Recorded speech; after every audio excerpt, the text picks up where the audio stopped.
Good morning, everybody, and welcome to Living Astrology with Janet Hickox. Grab your cup of coffee or tea. I got my IDGAF-ish today cup. I won't tell anybody what that means, but Debbie Tibbetts to meal, you do, since you sent me that cup. And it's one of my favorite little memes that come out, really, this little dog, little wiener dog. And I think her name's Matilda. And she cracks me up, and Debbie sends me things all the time with her in it. And so I thought it would be fun to have her cup this morning. I hope you all are having a great day after a weekend that was, for me at least, filled with different triggers and getting things done. I managed to get quite a bit done, actually, for a weekend that was also meant to be for rest. But I had a lot to catch up on, so I took the time to catch up. So today we are going to be talking about what lies ahead for the week, because this is another high energy week with a lot of kind of crazy transits happening. And of course, the biggest event of the week is the presidential inauguration. And that is happening on the day that is sort of the culminating point of a lot of crazy energy, or a lot of dynamic energy, let's call it that. And then we'll go through what's going on today. And then happy Martin Luther King Jr.'s birthday to all of you out there. I know a lot of people get this day off, especially federal workers and school kids and banks. Unfortunately, my husband doesn't get this day off. They don't choose to celebrate this holiday. But in the meantime, I'm going to celebrate this holiday today. Because I thought, wow, Tom Wright had given me an idea. Remember, I asked for ideas from people, and he said something about doing charts for countries or events, things like that. Well, then today I thought, well, maybe I'll take that idea one step further, and we'll look at a human design chart of Martin Luther King and see what we can find there that would predict who he would turn out to be, and how the memory of him lives on through being immortalized in a day off that is on the calendar. And besides other things too, not just that, but the fact that there is this holiday devoted to him and his life and his work is in his human design, which I find interesting. So let me go quickly over to YouTube, make sure everything's broadcasting like it should. I see myself there. Good deal. Good morning, Kathleen Mallory. And J-Lo, hello to you. Debbie Tibbetts Tumiel, good morning. And she says, J-Lo says, yes, that will be awesome. I thought it was a great idea, but I felt here's one of my little trigger points, is I felt inadequate to the task of being able to do readings like that, because I don't normally do them. I do them for live people in the moment that they request a reading for 2021, for their birthdays, for relationships, or for whatever it is that I'm doing the reading for. And I'm very comfortable with that. So when, Tom, you mentioned doing things for countries or events, I mean, I was like, eek, that's not my forte. Country isn't a person. How do I detail that? Those planets mean different things. So I got all up in my head, and I've been sitting with this idea. It's been percolating, Tom. So it's not like I completely lost it, but it's been percolating. But today offers me an opportunity to be able to share something from hindsight, but as well from a birth chart of who Martin Luther King Jr. was here to be. And did he live out the highest and best of his destiny? And I think you're going to be surprised at how well he really did live out his destiny. But let's go back and start with what is going on today. Today is actually a sort of tween day. So we're between the energy that began yesterday with Jupiter in a square to Uranus, which is sure to bring up some things for people. Jupiter is a planet of growth and expansion, and Uranus brings surprises and awakening. So awakening through some kind of growth or evolutionary opportunity, or is it growth and evolution through some kind of trigger or opportunity or awakening or surprise or shock that happens? So because Jupiter is a planet that rules the culture or the social sphere, it is more transpersonal, then personal, and not yet the collective. So somewhere in here, Jupiter and Saturn tend to really represent what's going on in the culture of the time, or in the social culture of the time. So what we have is an awakening going on here through the cultural dynamics that we're in. And I mean, if anybody's surprised by that, I don't know where you've been, because on this planet right now, there's a whole host of things that are changing up the paradigm. And we're seeing the backlash from groups that have felt marginalized, or we're seeing the extraordinary measures that people will go through to get heard and be valued. So what we're really kind of learning an Aries message here, and also a message of inclusivity. And that goes along with a lot of the energies that are in the planetary energies that are in the sign of Aquarius right now. So today, though, the moon has moved into the sign of Aries. So it really is only the moon that is stirring up any energy. There's no new major aspects to talk about today, but Jupiter squaring Uranus doesn't go away, right? It just doesn't go away. That sort of energy has been in the building phase for, gosh, since the new year. So we have been watching as Jupiter ticked ever closer, as Saturn ticks ever closer to the exact square or challenge or 90-degree angle with the planet Uranus, who happens to also be closing in on a conjunction to Mars, and is also sitting really close to the black moon Lilith, which represents our collective shadow energy, the shadow fears that we're holding on to. And that is all happening. Even though we're not at the exact moment of some of those things, we've been being affected by those energies literally since, I almost think since the winter solstice, when Jupiter and Saturn made their conjunction at 0 degrees of Aquarius. But then every day since, it has been ticking ever closer to these exact things. So it's not like this is necessarily new, right? We've been sort of sitting with this insurrection, this revolution, this conflict energy for a while. It shouldn't be a surprise or new to anybody that there is something rippling through the collective, through the society we live in at this point in time, that is calling to our attention some shadow energies, but also the call to change, right? The call to change. And everywhere that we're holding on to something old, or we are caught up in a mind game, these are the places where we're being shaken apart, where we're being shaken out, right? It's like shaken and stirred and then dumped out.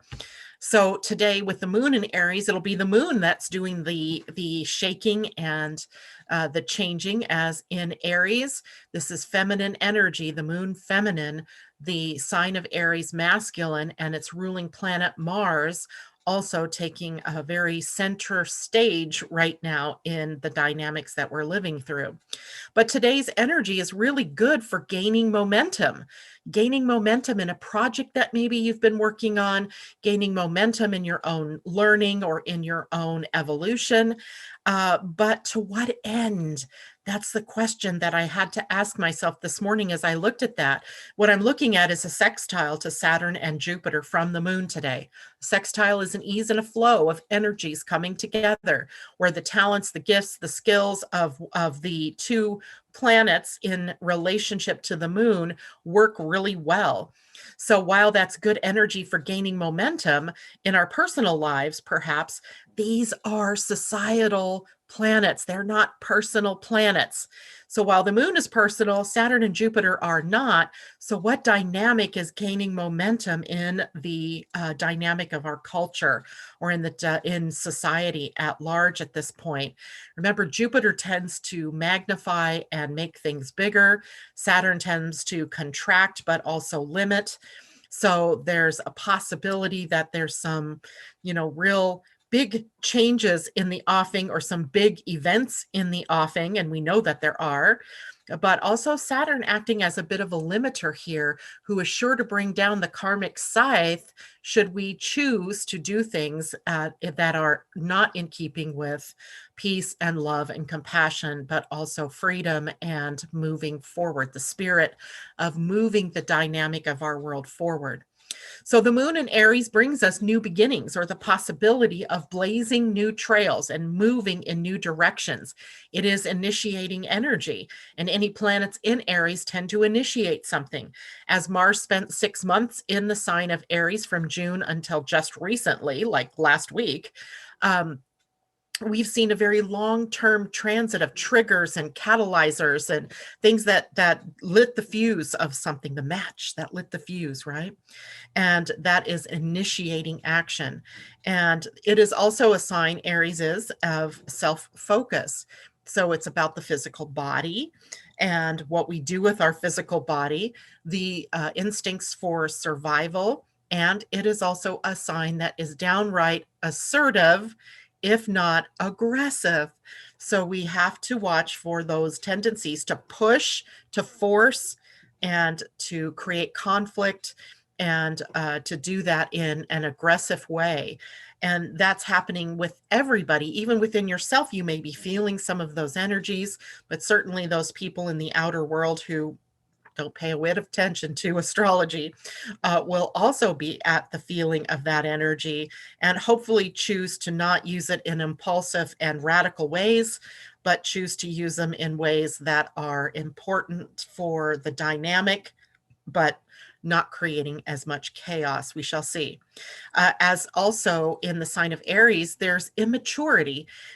We can call it innocence in some ways, because there is a tendency to be so new and so impulsive that you're innocently moving forward with something and it gets out of hand, right? It grows out of control, like a fire, right? You start a little campfire and then a gust of wind blows it, embers out to the trees, and next thing you know, a forest is on fire. Or a power line drops and it starts a forest fire. At first it's small, but the embers get fanned by winds and it becomes a conflagration. That's the potential here with the moon in Aries. But it is also a sign of almost any word that you can put after self-discovery, self-exploration, self-reliance, self-sufficiency, self-direction. It is really a good sign for us taking stock of who we are, and where we want to go, and then taking the risks to move forward in our personal lives.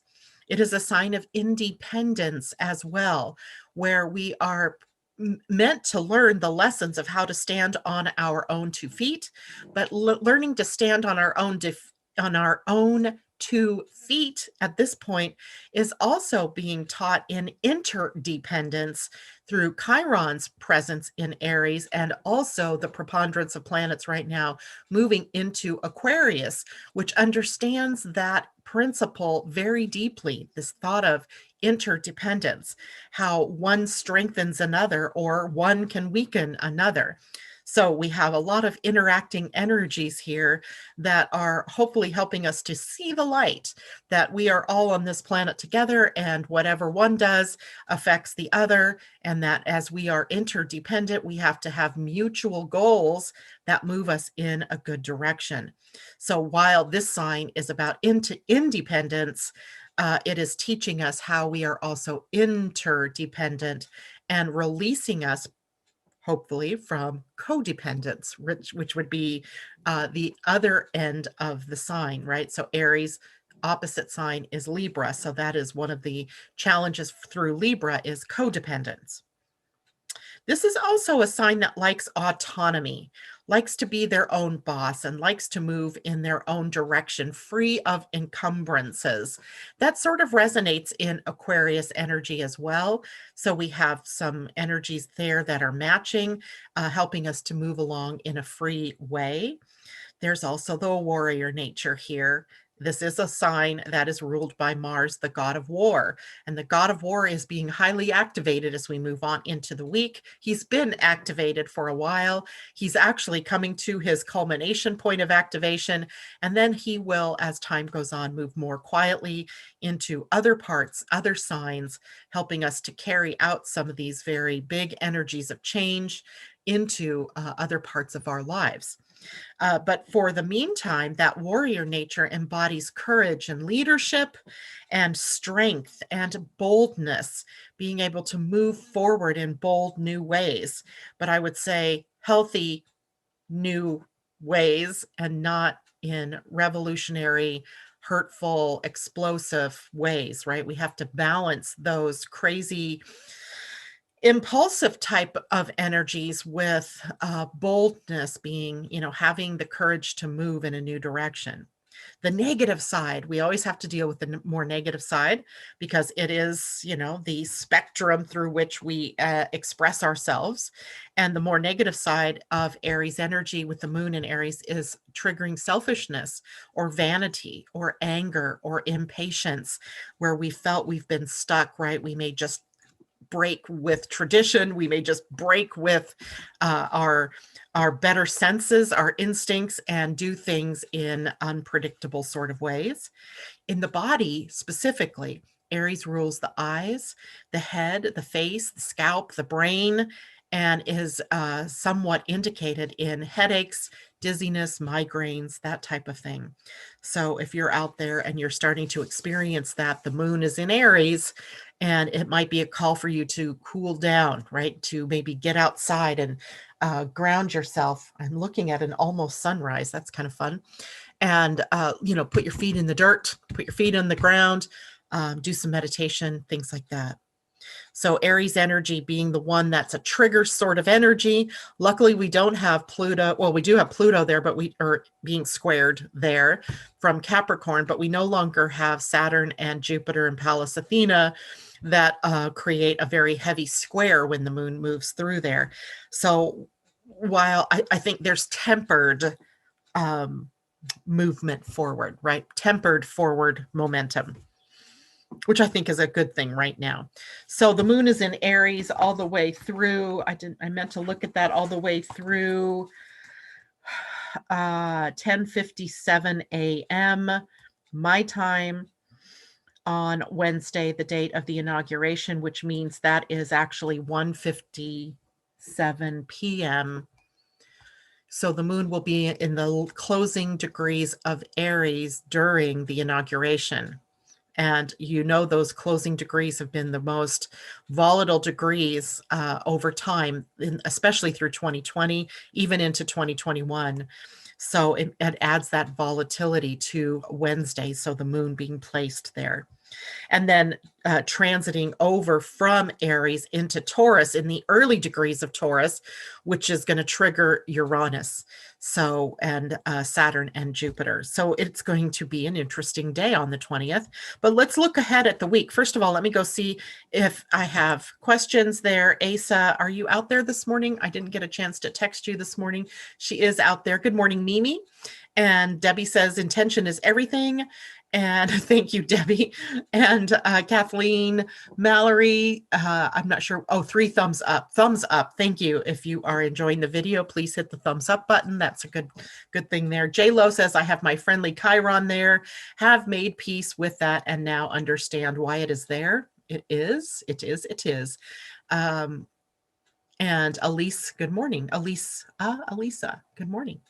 It's good to see everybody. All right. So now let's take a peek ahead at the week's energies. And, January, we knew going into January that it was going to be a little bit dodgy, wild, a little bit, extraordinary. And this week is not an exception, right? Last week was not an exception. The first week, where the 6th was, not an exception, right? These weeks are kind of a bit crazy. So the week ahead of us now is still being affected by yesterday's Jupiter square Uranus. I think I said that in the opening this morning. It's still in effect today. It's still in effect tomorrow. And Jupiter square Uranus is where there is this revolting or this revolution or this rebellion rippling through society. And it's about change, right? It's about a new dynamic coming in or new potential coming in. And because we are creatures of habit, we tend to resist that which is coming. We see the handwriting on the wall and we're like, no, let's backpedal. Let's go back to the good old days. I even find myself at times wishing, hey, what happened? Let's go back to those innocent days before, a bunch of other stuff happened. And we can't do that, right? We can't do that. Those things are in the past to help us move, to inform us of how to move forward into the future. So this week, Jupiter squaring Uranus is going to remind us of that. Tomorrow, Tuesday, the sun will move into the sign of Aquarius, adding his very formidable energy to Aquarius, where we already have Jupiter, Saturn, Pallas Athena, and Mercury. So now we add another planet to the mix. We are really seeing that stellium in play, really anchoring in those Aquarian ideals and seeing what's possible instead of just what's right in front of us. So we have potential, we have possibilities. And now with the sun here, our focus turns to what does that mean, right? What does that mean for us? And how do we apply those new concepts in our world or in our lives? So we have that happening. On Wednesday, of course, we have Mars conjuncting Uranus, and that's that explosive energy that I've been talking about. Mars conjuncting Uranus. Mars is the catalyzer. He's not in retrograde anymore, so he is not being hindered. He's a little bit slow burner in Taurus. But remember, he has momentum behind him. He has built up all this momentum, and it is coming into contact with a planet that is known for shock, for awe, for surprises. I hope the surprise is that everything goes off peacefully and that somehow the madness of the last few weeks gets tempered and all voices become valued and heard. And we move forward as human beings in a way that listens to the collective and values the voices of the collective, even the ones we don't want to hear, because there's something there that's valuable for all of us. So that's the high side of this particular energy. The low side is another sort of January 6th kind of day. Added to that, though, is the moon on that day, as I said, when we were talking about the moon in Aries, and it's in the later degrees of Aries. So it will come into a square with Pluto and the sun and Uranus, and especially later in the day when it moves into Taurus, it's just sort of one characterized energy to another, and it's all about explosions, big changes. I was looking at the energy of the 6th because I had pointed out to you all that Monday on the 4th that there was trickiness because the moon was in Libra that day, and Libra also squares the placement of planets that are in Capricorn. And indeed, that day, the moon was squaring the sun. The moon which was also in Capricorn, and the moon was squaring Pluto. So we have a commonality between that day and the 20th, and that is the moon in a square to Pluto, which then goes on to square the sun and Uranus in different signs, right? Different signs. So we have a very busy day that day. That's all I can say. And it's building, right? It's building to that. Then we get to Thursday, and the moon then conjuncts Uranus and conjuncts Mars. So the moon, Uranus, and Mars all together on the day after the inauguration. I think that's going to be a highly energetic day. The moon is also squaring Jupiter and trining Venus that day. So we have this kind of trying to bring everything back down, energy trying to smooth itself out, but we have some highly activated energy. And as I looked at that, I had seen an article come across my feed about Biden and what his top 10 things of action that he wants to take his first day in office. And I'm wondering if the moon there is just giving the impetus to all of these actions that he wants to take. But, if I look into my crystal ball, there's probably a lot of what ifs to that day as well. On Friday, Mars then squares Jupiter, another sort of potential for a dynamic of explosions, or of the possibility that something good comes out of this. I'm not sure. To me, when I looked at that, it was, God, can we not catch a break, right? Can we not catch a break here? But we do have a break built in that day, as it is also the first day of the Human Design New Year, and Jupiter changing gates that day to the gate 19, which sits down on the root center. And it's called the gate of sensitivity or the gate of attunement. It gives us access to sensitivity in terms of psychic energy. becoming more compassionate, even more in tune with one another. So I think that maybe is the saving grace there for Friday's energy. Saturday, Venus is in a sextile to Neptune and Sun conjuncts Saturn. There's a little bit of a heaviness then to the ending of the week as we start to feel the effects, perhaps, of the things that have been happening, as it dawns on us that there has to be more, there has to be another way. And Venus in a sextile to Neptune may recall us to universal love or unconditional love. So Saturday looks pretty good that way. And then Sunday, the moon in Gemini will square Neptune in Pisces. And a square of any planet to Neptune tends to make us look at challenges through the eyes of spirit. So perhaps we can elevate by the end of the weekend and see ourselves in a new way, or really try on a new dynamic as we, are not able to go backpedaling anymore. It's a rush pushing us into the future via the now, right? Via the now, instead of what had happened in the last few years, which was hearkening us to the past, and trying to rush the past forward.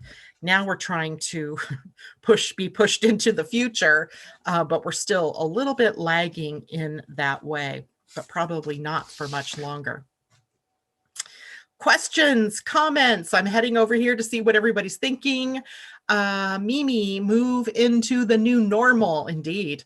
Kathleen Mallory, the new normal. Yes, indeed, the new normal. But, I dare say that Saturn and his position in Aquarius, he still anchors the good from the past. It's not like we're dumping everything we've ever known, including what was good.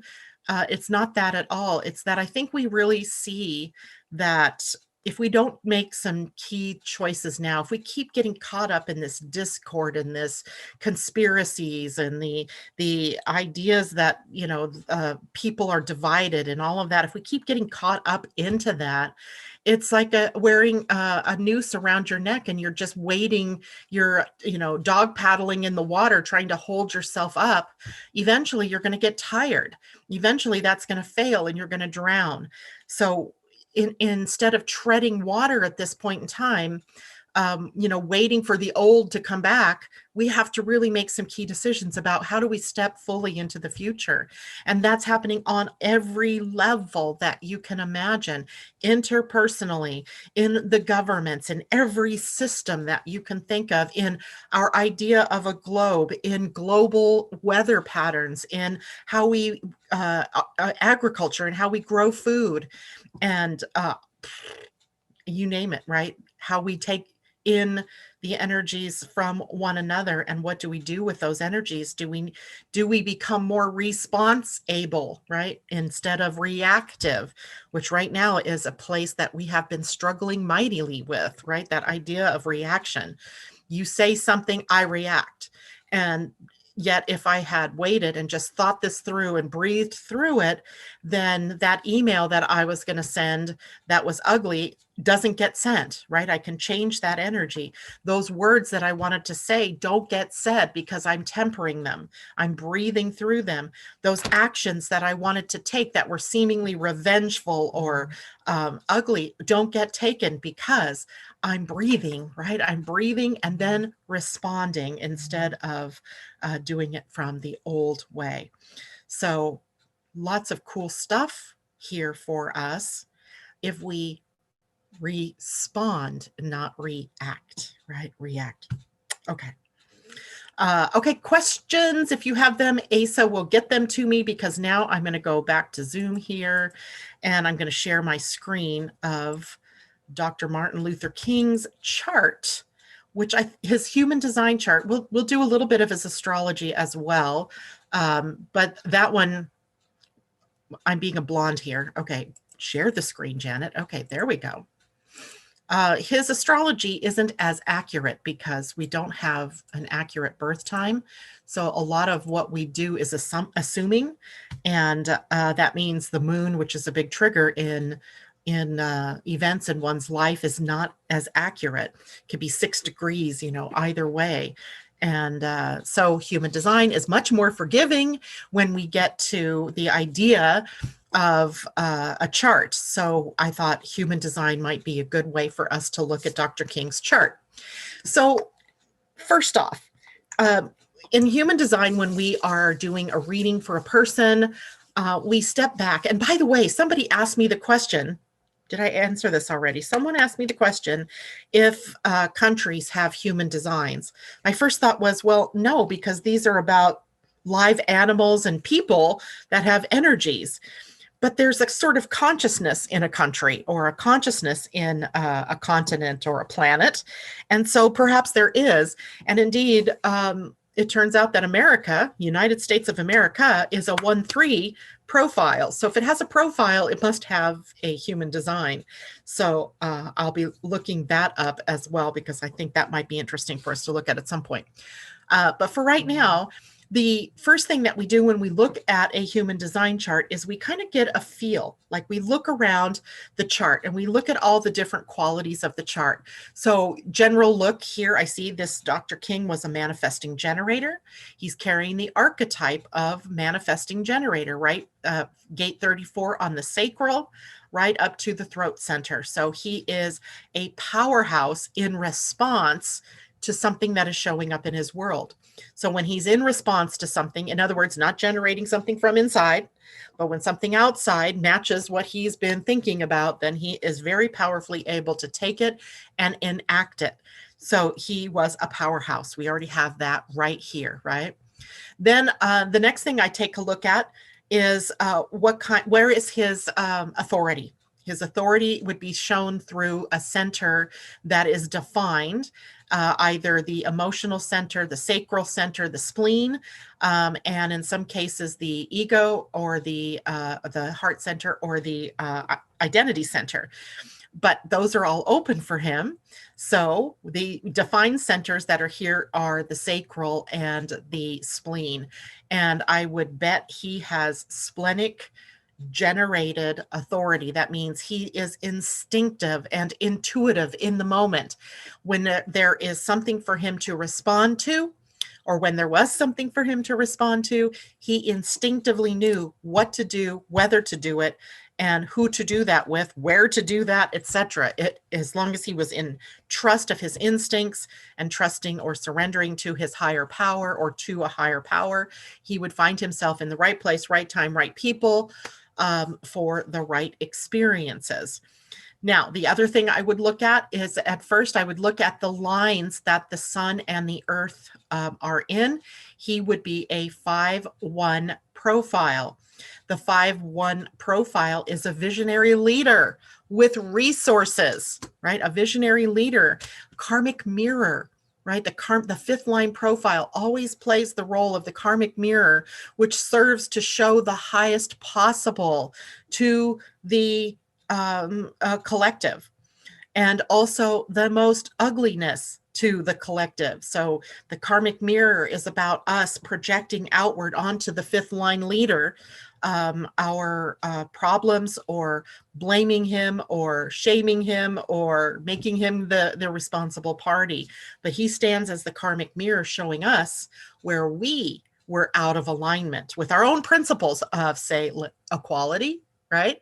The very foundation of our Constitution, equality and equal rights. And he really stood as the karmic mirror to show us where we were not in alignment with that.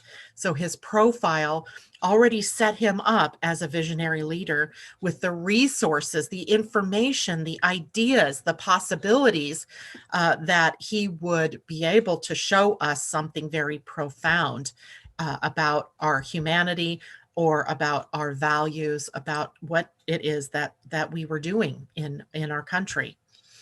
Now, the other thing, the most important, I think, thing that we can look at in retrospect in a person's chart is going to be the channels that they have defined in their chart. And because the defined channels, I think other people in human design do this too, these are your superpowers. So wherever you have a defined channel, this is broadcasted energy. So you're broadcasting something that's unique to you and is powerful in its expression, because it is unique to you, but also because it's defined. And he has four defined channels. He has the manifesting generator channel, which is the 3420. He has the channel of logic here. It's called the channel of formulation, the gate 17 down to the gate 62, which you can't see. It's right here, 62. 16 is literally this one that goes over this way. So the gate 62. And then he also carries the 2750, which is an expression of the divine feminine. So he's carrying the expression here, which is about sustenance, about the equal distribution of goods and services, of equality, of nurturing, teaching, cooking, feeding, clothing. He's got all of that very nurturing energy here. And the 2838, which is primarily about struggle and fighting the right battle. It's called the channel of meaning in quantum human design because it's about finding the correct things to fight for. Now, let's go deeper into each of these channels. And I'm doing this from the top down. That's no particular order of strength or effectiveness because they're all defined, so they all make up his definition. Now, what I want you to notice, this is just from a human design rep's eyes, right? So you guys might not notice this as much as I did, but that right here at the gate 17, it's striped, which means that gate 17 makes a multiple appearance in his life. In fact, his Uranus on the design, on the personality side was at gate 17. And on the life purpose side, it was also at gate 17. So he has a very powerful Uranus awakening, spiritual awakening, that is about testing a new theory, right? Putting out new ideas of that can be opinions.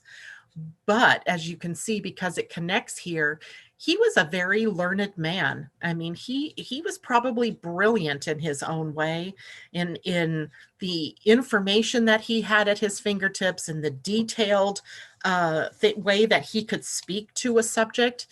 And I mean, most of us were probably very young, if not born yet at the time of Dr. King's life.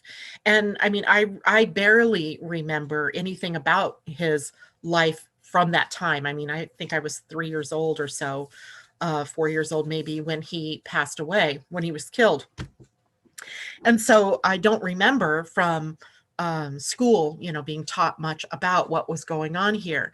So in looking and in a hindsight sort of way, or, they always say 2020 hindsight, what we can see here is that his I have a dream was coming from this channel, the 17 to the 62.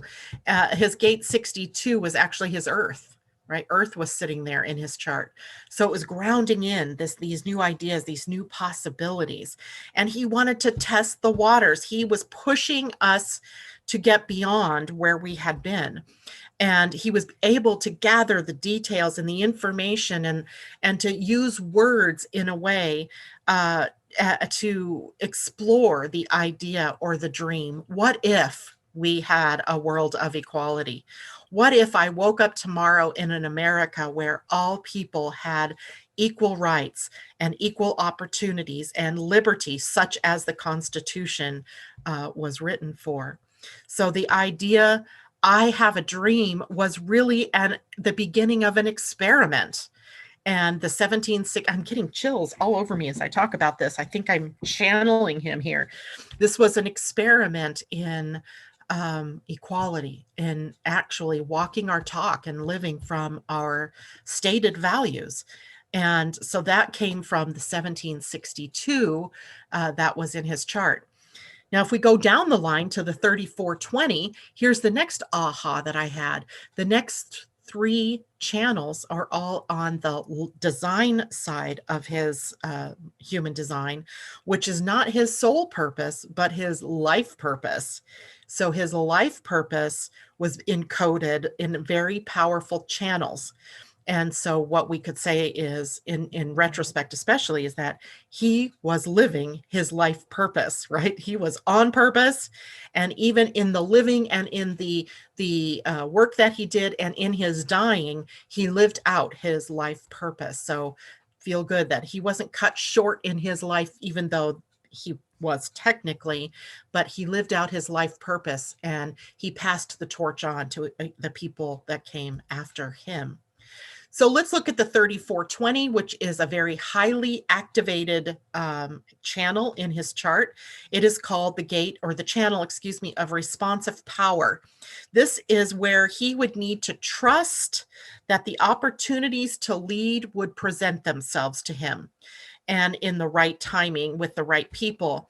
And here, which he would show up as a leader with sustainable life force energy, because the 34 is very busy, busy, busy, and it would sustain his ability right to the throat. It would sustain his message. We see that even in his death, right to the moment here today, his message has endured, right? His message had wings, it flew, and it endures.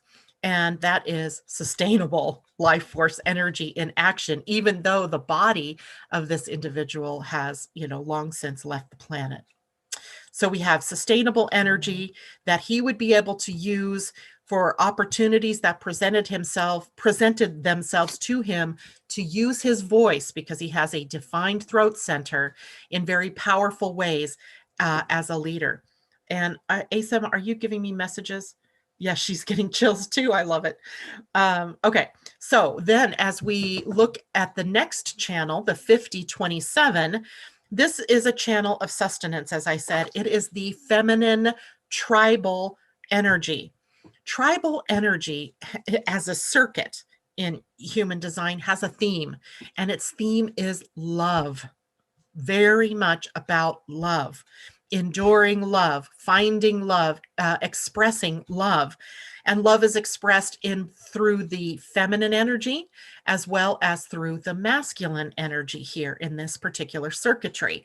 It also has an ego component, but let's not get caught up into that one. Let's just deal with the defense circuit, which is in the tribal circuitry, of which part of it is the divine feminine energy here.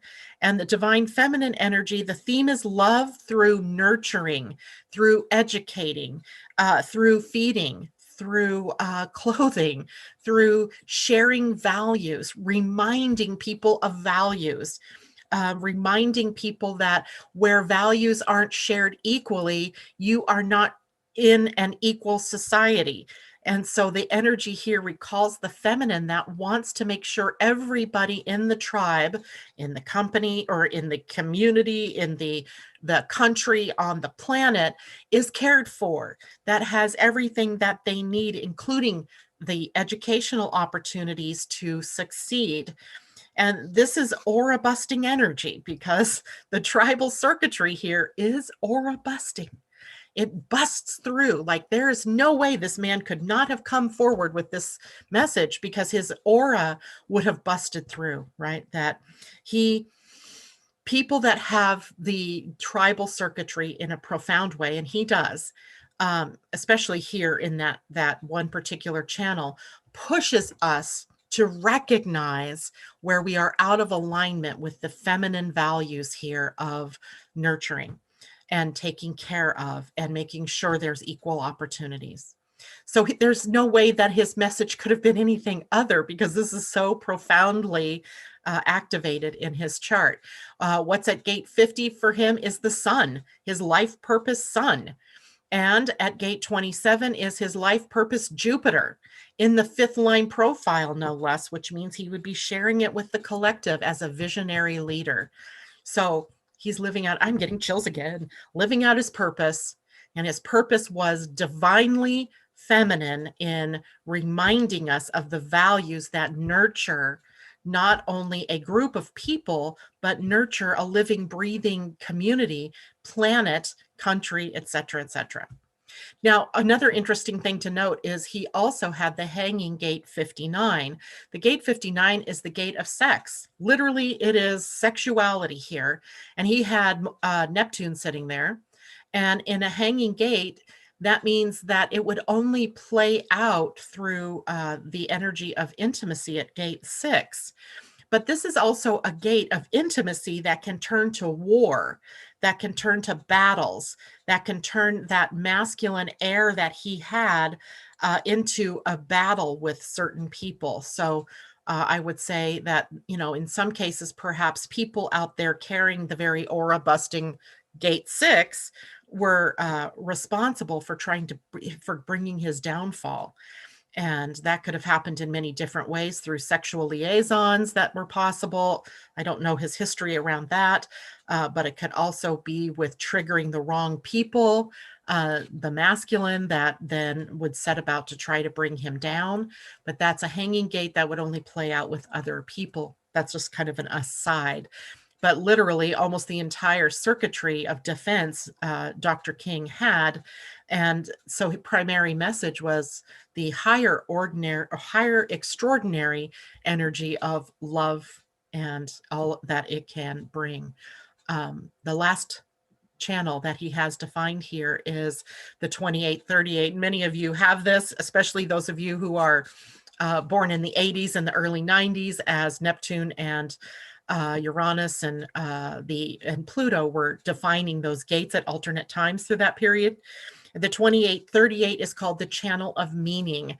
It links the root center of endurance and perseverance to the spleen, which is the center of instincts and survival. And through the channel of meaning, this would give him the endurance to persevere with a message, worth something that's worth fighting for, envisioning a new possibility, holding true to a vision. And the reason this is such a tricky channel is sometimes we get triggered into battles that aren't worth fighting for.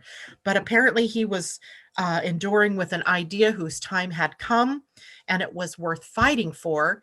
And so it endured. So that new possibility that he had, that envisioning, that I have a dream, linked by his ajna connected to his throat center in the 1762. If you watch this energy, it just goes all the way down, right from here, the inception of the idea, down to the throat and the energy it takes to live that message, to breathe that message, to the channel of sustenance, and then over here to the channel of an enduring dream or an endurance of meaning. It is why we are still celebrating Dr. King. It is why we actually have a calendar holiday now for his contribution to society. He even had the gate of contribution, gate 8, at his North Node. So his North Node was as a visionary leader in the 5th line that makes a significant contribution by using his power appropriately. Right, so we can see those themes there. It's very powerful when we can look at a chart and see that. It's always really good in hindsight. So Asa, he was known to have affairs. Well, that makes sense with the gate 59, very sexual. Question, when you have the black and red stripe in a gate, does that mean two conscious and unconscious agree to work together for that energy of the gate? Whoa. Well, that's a good question, because it is definitely giving it more focus, because the striping is telling you that there's more than one planet sitting in that place, which would suggest that there's more focus here.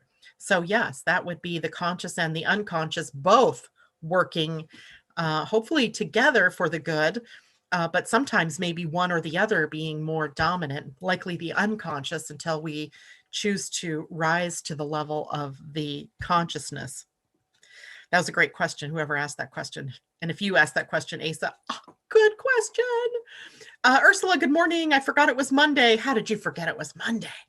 Kathleen Mallory, beautiful. And she says MLK has direct connection to the throat. Absolutely. The channel of the manifesting generator. Oops, I guess you won't see that unless I share my screen again. The manifesting generator channel, the archetype of the manifesting generator, because there are other ways that you can be a manifesting generator. So the definition of a manifesting generator is that you have a motor to the throat. There are 4 motors: the sacral, the root, the emotional center, and the ego center, or the will heart center. If any one of these have energy that makes it up to the throat, it becomes a manifesting generator. And if it's not the sacral has to be included here. If it's not the sacral, then you're a manifester. But if the sacral's energy makes it to the throat, and it can do it in a circuitous way, such as this, right? If it went this way and then across this way and then over here and then up, he would still be a manifesting generator, but just not as powerful of one, or one that has to work through many different channels. His is a direct power to the throat. And so he was highly activated to bring out his message and to share his work with the world. And likely from a highly educated point of view, I don't know if he's obviously called Dr. King, so he probably had a doctorate in something, whether that was theology or a different subject, I don't know. Asa, maybe you can find that for me, maybe research real quick for me. What made him a doctor, I don't know, but he was a learned man. And whether he learned it from the outside world or whether he came engaged with it, fully developed within him, I don't know that either, but I would think that he was able to gather all of the pieces and bring them in and speak to them in very powerful ways. So that's kind of fun. I liked doing that.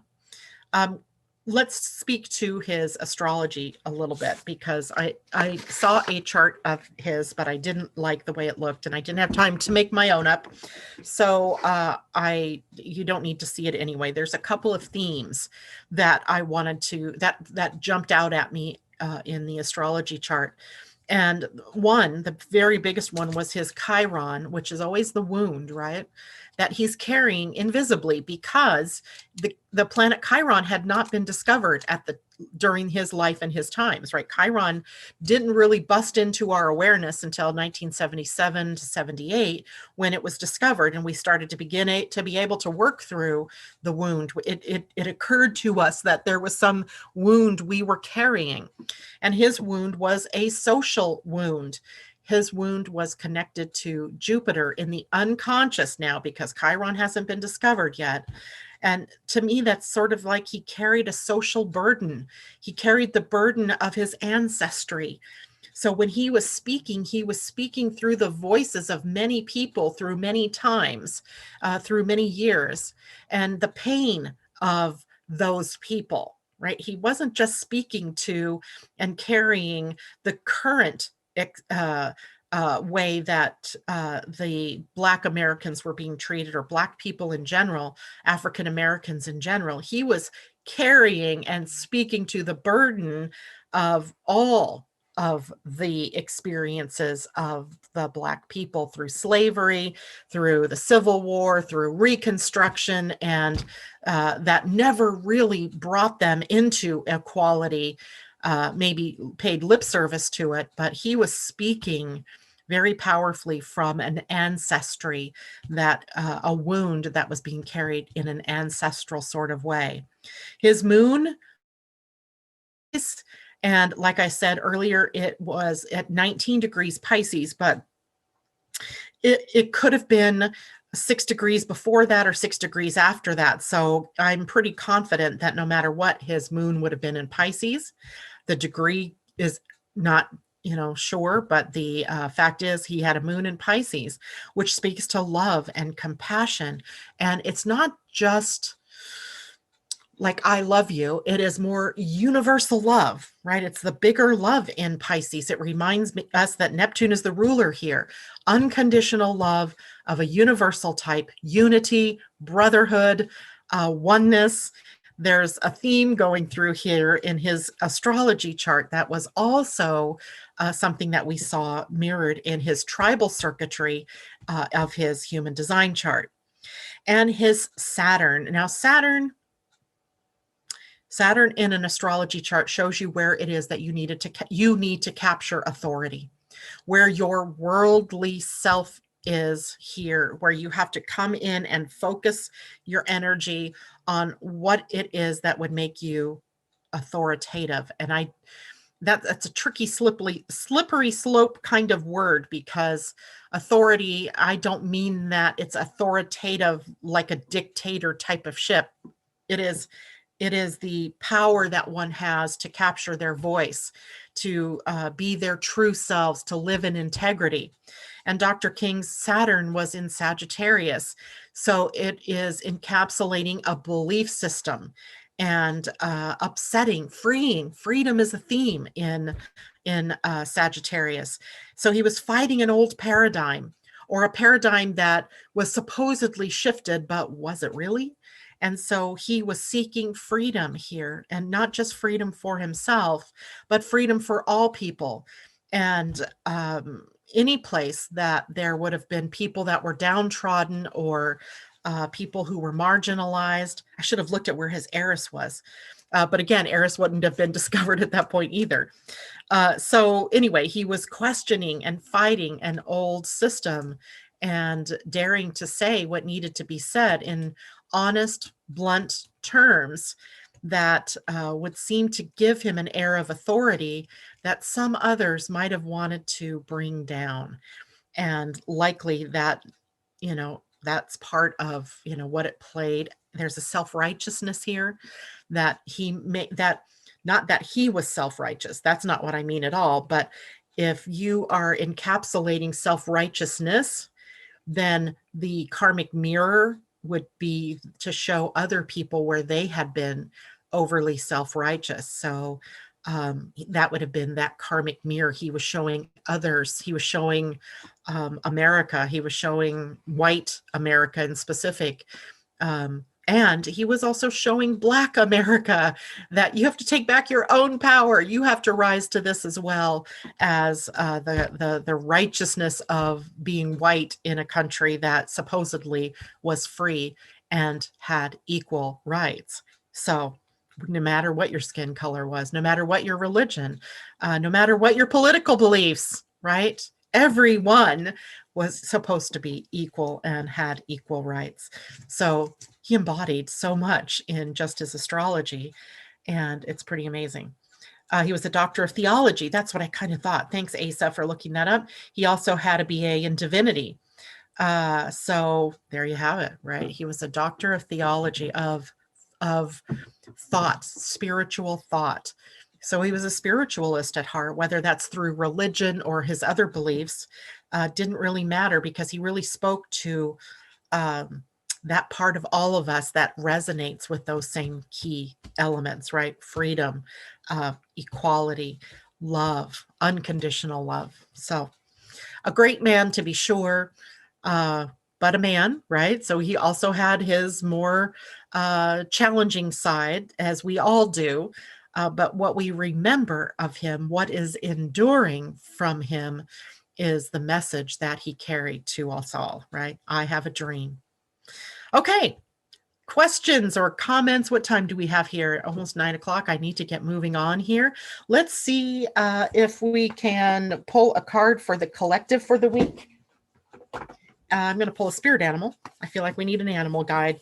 I feel like we need a power animal. So we're going to do a power animal for our week. And let's see where we go here.